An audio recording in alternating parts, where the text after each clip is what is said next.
রাজধানীর পুরান ঢাকার সোয়ারীঘাটের সামান্য খিলি পান বিক্রেতা থেকে দেশের শীর্ষ ধনীদের তালিকায় স্থান পেয়েছেন ঢাকা ৭ আসনের সংসদ সদস্য হাজী সেলিম।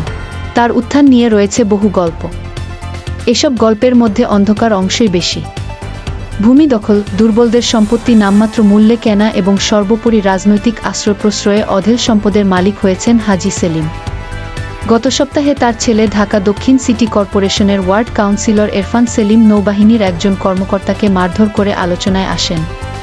পরে র্যাব হাজী সেলিমের দেবীদাসঘাট লেনের বাড়িতে অভিযান চালা।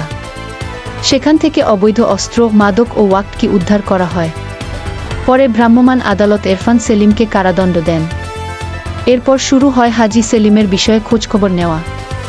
দুর্নীতি দমন কমিশন দুদক হাজী সেলিমের সম্পদের ব্যাপারে খোঁজ নেবে বলে জানিয়েছে। হাজী সেলিমের কবজা থেকে পুরান ঢাকার মৌলভীবাজারের ১৪ কাঠা জমি উদ্ধার করেছে অগ্রণী ব্যাংক। এখনও হাজী সেলিমের দখলে রয়েছে মিটফোর্ডে ভাওয়াল রাজার বিশাল সম্পত্তি, রয়েছে জগন্নাথ বিশ্ববিদ্যালয়ের হল। এসব সম্পত্তি উদ্ধারে তৎপর হয়ে উঠেছেন সংশ্লিষ্টরা। দেশ স্বাধীনের আগে থেকে সোয়ারীঘাট এলাকায় পান বিক্রি করতেন হাজী সেলিমের বাবা চান মিয়া ওরফে চান্দু। সংসারের হাল ধরতে বাবার সঙ্গে ব্যবসায় যুক্ত হন সেলিম। স্বাধীনতার পরও ওই ব্যবসা চলতে থাকে। পরে নিজেই খিলি পানের ব্যবসা শুরু করেন হাজী সেলিম। এরপর তারা 7 আপের এজেন্টশিপ নেন। এক পর্যায়ে নিজেরাই 7 আপ নকল তৈরি শুরু করেন। বিষয়টি টের পেয়ে ওই সময় হাজী সেলিমের বাবা চান মিয়া ও বড় ভাই কায়েস মিয়াকে আটক করে পুলিশ। সেখান থেকে ছাড়া পেয়ে সিমেন্ট ব্যবসা শুরু করেন। বাদামতলী থেকে জমাট বাঁধা সিমেন্ট কিনে তা ক্র্যাশ করে বিক্রি শুরু করেন। এক পর্যায়ে নিজেই রাজধানীর কামরাঙ্গীর চরে সিমেন্ট কারখানা খুলেন।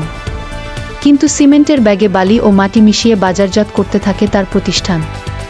বিষয়টি নিয়ে ওই সময় পত্রপত্রিকায় লেখালেখিও হয়েছিল।